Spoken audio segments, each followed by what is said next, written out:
ஏன்னா இந்த மனித உடலே வந்து இறைவன் அடை தான் வந்தது. ஆனா இதை விட்டு நம்ம வந்து நாய் நரி போல பூனை போல மாடு போல கழுதை போல நம்ம வாழ்ந்துன்னு இருக்கோம். இதான் உண்மை.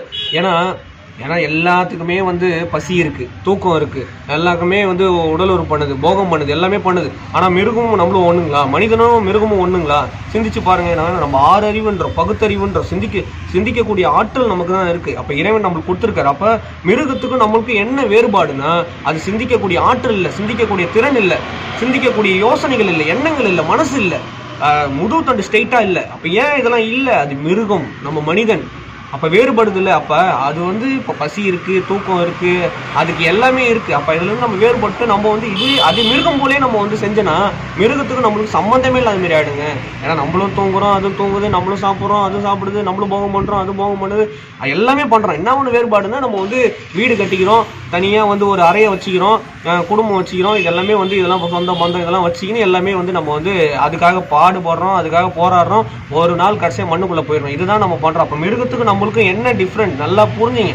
ஆறு அறிவுன்றோம், பகுத்தறிவுன்றோம். இதெல்லாம் சிந்திச்சு பார்க்கணுங்க. எவ்வளோ அருளாளர்கள் வந்துட்டாங்க. வள்ளலார் சொல்லாத்தா, விவேகானந்தர் சொல்லாத்தா, பாரதியார் சொல்லாத்தா, ராமகிருஷ்ண பரமஹம்சர் சொல்லாத்தா, ரமண மகரிஷி சொல்லாத்தா, எல்லாரும் சொல்லிட்டு போயிட்டாங்க.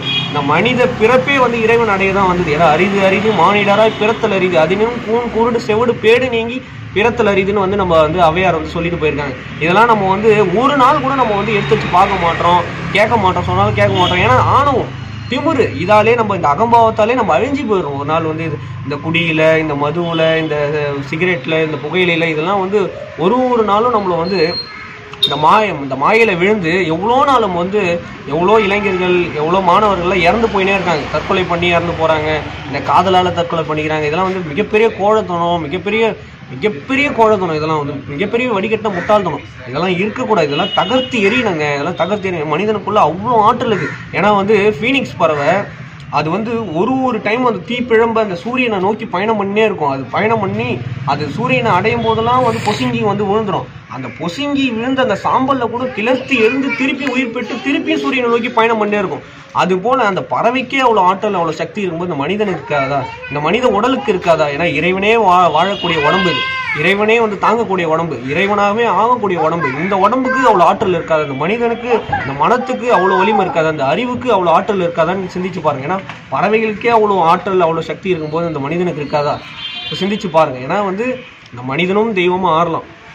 இந்த வறுமையை, இந்த ஏழ்மையை இதெல்லாம் உணர்ந்து இந்த மாணவர்களுக்கு இதெல்லாம் பெற்றவங்க வந்து இதெல்லாம் நீங்கள் சொல்லிக் கொடுக்கணும். இந்த பெற்றவங்க வந்து எதை நீங்கள் வந்து கற்பிக்கிறீங்களோ, இந்த ஏழ்மையை, வறுமையை, கஷ்டத்தை, அப்பா படுற கஷ்டத்தை, அம்மா படுற கஷ்டத்தை, நம்ம வந்து மூதாதையர்கள் பட்ட கஷ்டத்தை, நம்ம முன்னோர்கள் பட்ட கஷ்டத்தெல்லாம் நீங்கள் சொல்லி கொடுத்து வளர்க்கணும். அப்போ தான்